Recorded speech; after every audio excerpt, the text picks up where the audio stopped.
Meus queridos, a paz do Senhor Jesus, que bênção, estamos aqui em mais uma oportunidade para meditarmos na palavra do Senhor e aprendermos mais uma lição bíblica. Nesta feita, a lição de número 7, dos nossos queridos pré-adolescentes, que tem por temática as línguas estranhas como evidência do batismo. Na lição de hoje, iremos aprender algumas questões muito importantes e basilares de nossa fé como pentecostais. Iremos aprender um princípio muito importante sobre o batismo no Espírito Santo. Haja visto que, em toda esta lição, iremos estudar e estamos estudando sobre recebendo o batismo no Espírito Santo. Hoje, iremos estudar sobre este sinal, sobre esta evidência, sobre esta manifestação visível do recebimento do batismo no Espírito Santo, que são as línguas estranhas. Mas, antes de entrarmos propriamente na nossa lição, precisamos lembrar e deixar frisar alguns detalhes. Em primeiro lugar, onde a nossa lição está embasada. Atos, capítulo número 2, e o versículo 4, e Atos, capítulo número 10, os versículos 45 e o 46, que seria a nossa leitura bíblica em classe. A Bíblia diz que outras faixas etárias é o memorizando, está em Marcos, capítulo 16, e o versículo 17, que nos diz: aos que crerem, será dado o poder de fazer esses milagres, expulsar demônios pelo poder do meu nome e falar novas línguas. A nossa lição, como de costume, tem 3 objetivos principais, que são eles: compreender a evidência das línguas no dia de Pentecostes, destacar como as línguas se manifestam enquanto dom espiritual e apontar que as línguas tratam-se, melhor dizendo, de uma expressão verbal inspirada e que não pode ser imitada. Olhando para a nossa lição, precisamos também dar uma caminhada rapidamente sobre os tópicos para entendermos sobre o que iremos estudar e transcorrer em nossa aula. A nossa lição, como de costume, tem 3 tópicos.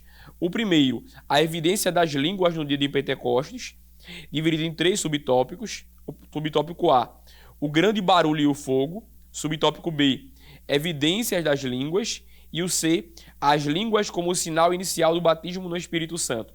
O segundo tópico de nossa lição, a evidência das línguas na igreja de Corinto, dividido também em 3 subtópicos. O primeiro, falar em línguas como dom, a ordem do culto e grandes no entendimento. E o fechamento de nossa lição, o tópico 3, uma expressão verbal inspirada. As línguas não podem ser aprendidas, subtópico A necessidade de interpretação, subtópico B, e fechando, as línguas são um sinal para os descrentes e a conclusão. Olhando para a nossa lição, como caráter de introdução, precisamos deixar claro alguns princípios que são fundamentais de nossa fé pentecostal. Em primeiro lugar, nós cremos, confessamos e defendemos que o batismo no Espírito Santo é uma experiência distinta à regeneração. Ou seja, é uma experiência que pode acontecer no mesmo momento da conversão, mas não é obrigatória. Ou seja, é uma experiência que vem após a conversão. Nós cremos que aquele que, uma vez salvo por Cristo, recebeu o Senhor como Salvador, está apto para receber também o revestimento de poder, que é, por sua vez, chamado também de batismo no Espírito Santo. Este batismo no Espírito Santo, ele tem por manifestação verbal como evidência inicial e como comprovação o falar em línguas. E a partir daqui nós podemos perceber e entender o que a lição tem para nos trazer e nos ensinar. Assim como no Antigo Testamento nós víamos a manifestação de Deus por meio de teofanias que eram muitas vezes acompanhadas de fogo, de trovões, de redemoinho, como aconteceu na revelação de Deus a Jó, como de terremoto, como aconteceu no fato de Elias em 1 Reis, capítulo 19. Da mesma forma, no ministério do Espírito, quando um crente é revestido de poder, ele é acompanhado por uma evidência externa, por algo visível e também audível, que é o falar em línguas. Entrando então em nossa lição, vamos caminhando sobre os tópicos. O primeiro tópico, que fala sobre a evidência das línguas no dia de Pentecostes, é um princípio muito importante em nossa fé pentecostal. Eu trouxe hoje uma indicação de obra muito interessante e de uma linha pentecostal, que é justamente a Teologia Sistemática de Stanley Horton, que tem também aqui em nossa livraria Arca Missionária, onde você pode adquirir com descontos promocionais e um material de bastante qualidade. E muito importante, já que, como sabemos, e essa lição nos dá a oportunidade de estudarmos um pouco mais dessa área da sistemática, que é a pneumatologia, a doutrina do Espírito Santo, sabemos que existem muitas linhas de interpretação, muitas linhas de compreensão e muitas que destoam de nossa fé como assembleanos e pentecostais. Mas este autor, ele é fiel à nossa interpretação e também apresenta outras linhas de visão e enriquece bastante a sua aula. A partir da página de número 432, ele vai trabalhar sobre essa questão da evidência e também das distinções a respeito do batismo no Espírito Santo. É um material muito bom e eu recomendo para você, e eu usei como base para a minha aula de hoje, e até mesmo o nosso comentarista da lição, ele também indica. Quando falamos do batismo no Espírito Santo, remetemos logo ao dia de Pentecostes, 50 dias após a Páscoa, como já estudamos, a evidência que é aquela prova inicial, visível, que algo existe e realmente acontece. E assim como a evidência da descida do Espírito Santo, a unção de Jesus foi de forma corpórea através de uma pomba que o céu abriu e falou a todos que ouviram que este é meu filho amado em quem me comprazo, da mesma forma, a descida do Espírito Santo na vida dos crentes é manifesta através do falar em línguas, é manifesta através deste dom espiritual, conforme podemos ver em Atos capítulo 2 e o versículo 4, e também Atos capítulo 10, dos versículos 44 até o 46. Podemos perceber alguns sinais que comprovam também essa manifestação externa das línguas estranhas como comprovação do batismo. O primeiro é o som. A Bíblia fala que de repente veio do céu um som como de um vento impetuoso e veemente, que é justamente o segundo sinal, um vento, e por fim repousaram sobre a cabeça de cada um deles, das 120 pessoas que estavam no cenáculo, línguas repartidas como que de fogo. É claro, a gente percebe que há uma riqueza de simbologias ali para tentar expressar algo que é do céu, que se revelou na vida das pessoas. Mas, como caráter de incompreensão, e Lucas querendo narrar, ele diz que eram como línguas de fogo que pousavam sobre a cabeça de cada um deles. E assim, eles foram revestidos de poder. Eles já tinham o Espírito Santo na vida. Haja vista que nós podemos ver nos evangelhos que depois que Jesus ressuscita e aparece para os discípulos, ele sopra sobre eles e diz: recebei o Espírito Santo. Mas aqui é uma experiência a mais, que é justamente uma capacitação, um revestimento, uma preparação para a pregação do evangelho, que é o revestimento de poder. Caminhando em nossa lição, nós podemos ver que neste batismo, neste revestimento, a manifestação que eles estão cheios do Espírito Santo e receberam da parte de Deus virtude, poder real, como a própria palavra grega dunamis, como vimos na lição número 2, expressa isso, é justamente o falar em línguas. Isso nada mais é do que uma forma espiritual de adoração a Deus. Uma forma espiritual que eles receberam de Deus, uma capacitação, e estão adorando a Deus numa linguagem espiritual. Como aconteceu com a unção de Jesus após o batismo, em Mateus capítulo 3 e os versículos 16 e 17, como eu mencionei anteriormente. E fechando o primeiro tópico de nossa lição, as línguas como sinal do batismo no Espírito Santo. Como eu falei anteriormente, as línguas estranhas são a evidência externa por meio da oralidade que confirmam o batismo do Espírito Santo na vida daquele que recebeu. Dando a continuidade, nós vamos perceber a história e o relato da igreja de Corinto, uma igreja rica em dons. Há quem diga que a igreja de Corinto tinha nela, no seu seio, todos os dons espirituais mencionados em 1 Coríntios 12, em 1 Coríntios 14 e em Efésios capítulo 4. Mas, ao passo que eles eram cheios dos dons espirituais, eles eram imaturos na fé e também eram carnais. Haja visto que dons espirituais e falar em línguas, a manifestação de dons do Espírito, não são sinônimos de santidade, mas são a manifestação do poder de Deus no seio da igreja, para a edificação do corpo de Cristo, para o desenvolvimento da obra do Senhor.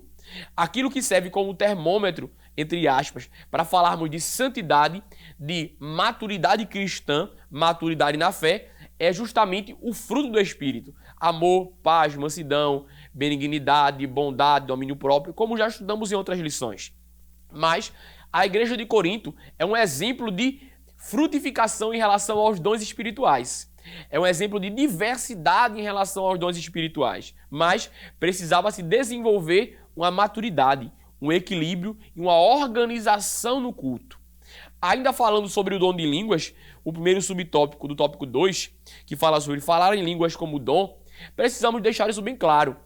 As línguas estranhas são mais do que uma evidência do batismo. Elas também são um dom espiritual. É um dos dons mencionados pelo apóstolo Paulo. Da divisão dos dons, nós vamos encontrar 3, dentre elas, um que chamamos de dons de adoração. E é onde se enquadra as línguas estranhas, juntamente com a interpretação de línguas, que são 2, variedade de línguas e interpretação de línguas. É onde se enquadram essa categoria de dons espirituais que chamamos de dom de adoração. Dando continuidade à nossa lição, nós vamos perceber que as línguas estranhas são muito importantes para a edificação do crente em Jesus, para a sua linguagem espiritual de oração, para a sua intimidade com Deus e fortalecer essa conexão do crente com Deus. Mas, se não for bem administrada, pode gerar desordem e bagunça no culto. Era isso que acontecia em Corinto. Eles falavam em línguas todo o culto, profetizavam desordenadamente e não havia ordem e harmonia entre o culto. Então, faltava-se produtividade e edificação do corpo e também gerava, de certa forma, um escândalo para aqueles que não conheciam. Por isso que vale ressaltar que Paulo não está condenando falar em línguas. Paulo não está dizendo que as pessoas não falem em línguas no culto, mas ele está explicando e ordenando que haja uma decência, haja um comportamento, haja uma ordem para que a igreja seja edificada. E se for falar em línguas, que sejam 2 ou 3 e que haja intérprete, conforme podemos ver em Atos, no capítulo número 14.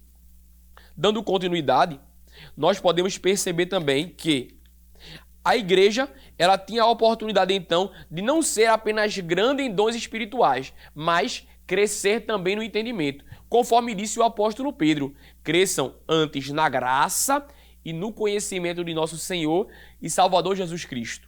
Ensine isso ao seu aluno, ministre isso aos seus pré-adolescentes. Deus tem interesse em encher eles de dons espirituais, encher eles do poder de Deus, mas também quer que eles cresçam em maturidade, em compreensão da palavra, em graça, para que assim não sejam como alguém que cresceu desproporcionalmente, mas como uma balança de equilíbrio, graça e conhecimento, poder e maturidade na fé. Caminhando para o fechamento de nossa lição, o terceiro tópico nos fala sobre justamente uma expressão verbal inspirada.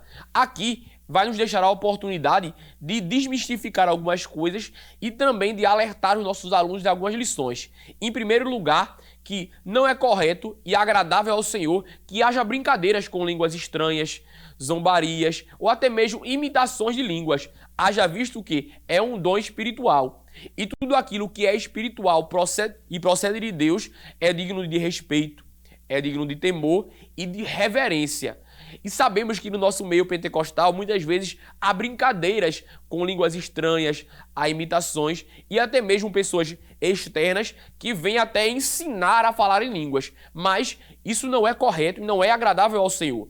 As línguas estranhas é algo inspirado por Deus que o Senhor concede para que o crente seja apto para pregar e também para desenvolver na fé. É como uma porta que dará a ele o acesso a novos dons, a um novo nível de intimidade com Deus, a uma comunhão mais profunda com o Espírito Santo. Isso é a função do batismo do Espírito Santo. Como podemos ver em Atos 2, quando os 120 são cheios, há cerca de 9 nações, Líbia, Egito, Capadócia, Ponto, pessoas da Ásia, Mesopotâmia, de Creta, diversas nações. E enquanto eles estão falando em línguas que não foram ensinados, aqueles que estão ouvindo estão percebendo e entendendo em suas línguas maternas uma forma de adoração a Deus e também de testificação do poder de Deus.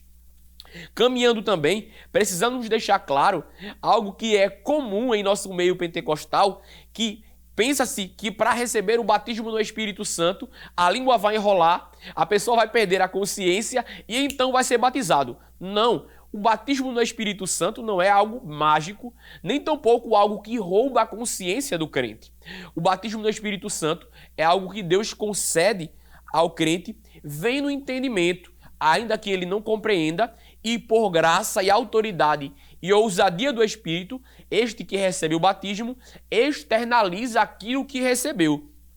Externaliza aquilo que o Espírito já ministrou ao seu entendimento, já ministrou ao seu coração. E então, sem medo, ele fala as línguas estranhas que Deus o concedeu que falasse. Também chamado por alguns como língua dos anjos, como línguas estranhas e o dom de línguas como bem conhecemos. E o fechamento de nossa lição, a necessidade de intérprete, haja visto que por ser uma linguagem que não é conhecida entre os homens, há muitas vezes a necessidade de que Deus use alguém para a interpretação. E daí surge uma mensagem profética para a igreja.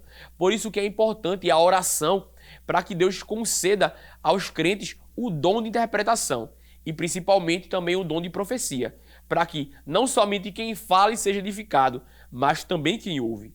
E por fim, as línguas estranhas como um sinal para os não crentes. Ao passo que às vezes, se não tiver ordem, pode ser como um escândalo, como alguns diziam que eles estavam bêbados, para aqueles que têm um temor de Deus, mesmo sem ser convertidos, eles entendem que aquilo é uma linguagem espiritual, que aquilo procede de Deus e que Deus está operando e agindo na sua igreja. Aproveite a sua aula para estimular aqueles que ainda não são batizados para buscar o batismo no Espírito Santo, para buscar serem cheios de Deus. O interesse do céu é encher aqueles que creem, esperam e buscam de Deus mais de sua presença. E como disse Pedro, a promessa é para vós, para vossos filhos, para os servos e para todos quanto o Senhor nosso Deus chamar. Deixe isso claro, Deus tem interesse de batizá-los com o Espírito Santo. Deus tem interesse de fazer coisas novas na vida dele. Então, eles precisam crer, desejar e buscar mais da parte do Senhor. Que Deus te abençoe. A lição traz outros recursos, outras ferramentas. Aproveite, deixe Deus lhe conduzir e seja canal do Senhor para abençoar a vida dos seus pré-adolescentes. Não se esqueça de curtir, de compartilhar e também deixar seu comentário aí no feedback para que a gente possa cada dia melhorar e desenvolver para a glória do Senhor. Deus te abençoe e até a próxima aula. Que o conhecimento é capaz de mudar a vida de quem lê, a gente já sabe. E que livro você pode comprar em qualquer livraria. Mas nós transformamos 100% do nosso lucro em mudança de vidas, através da ação social, evangelismo e missões. Ao adquirir qualquer um de nossos produtos, seja presencial ou à distância, você está investindo em alguém. Na próxima vez que você for comprar livros ou artigos evangélicos, não vá em qualquer lugar. Vá na Livraria Arca Missionária. Uma nova história começa quando você compra aqui. Agora você pode fazer a sua contribuição através do Pix, uma operação rápida, segura e sem custos. Abra o aplicativo do seu banco, clique na opção Pix e em seguida vá na opção Transferência. Depois é só digitar a nossa chave Pix, que pode ser o nosso CNPJ 11 120 490 0001 86. Nosso e-mail contribua@eadalp.org.br ou nosso celular 81-98883-2755. Verifique se a contribuição é para a Igreja Evangélica Assembleia de Deus em Abreu Lima, Pernambuco. Confirme a transferência e depois siga o procedimento do seu banco. Anote nossas chaves Pix para não esquecer. CNPJ 11 120 490 0001 86. E-mail contribua@iadalp.org.br. Celular 81-98883-2755. Você está contribuindo para o crescimento da obra de Deus.